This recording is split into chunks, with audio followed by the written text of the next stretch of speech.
আমরা teachers day পালন করব কোথায় মেহেন্দি ক্লাসে ও ব্লগ শুরু করবে প্রথম ক্লাসে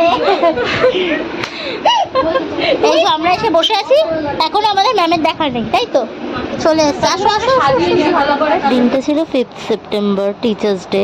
স্কুল কলেজ শেষ হয়ে যাওয়ার পর থেকে এই দিনটাকে খুব মিস করি। তাই যে আমার এখন শিক্ষাগুরু, মেকআপ যার কাছ থেকে শিখেছি, সেই দিদিরই কাছে গিয়ে ছোট্ট করে একটু সেলিব্রেট করছিলাম, দিদিকে কেক খাইয়ে দিয়ে মানে ভীষণ মজা করছিলাম। এখানে দিদির ছোট্ট বাচ্চা ছিল, ও রেগে যাচ্ছিল, ওকে কেক দেওয়া হচ্ছিল না বলে।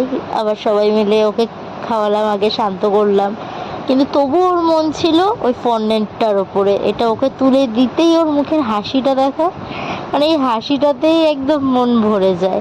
তারপর আমরা সবাই মিলে একটু গল্প টল্প করে আবার ড্রেস চেঞ্জ করে এসে খাওয়া দাওয়া করে এইভাবেই দিনটা সেলিব্রেট করলাম। আর হ্যাঁ, যদি ভিডিওটা ভালো লেগে থাকে তাহলে অবশ্যই একটা লাইক করে দিও।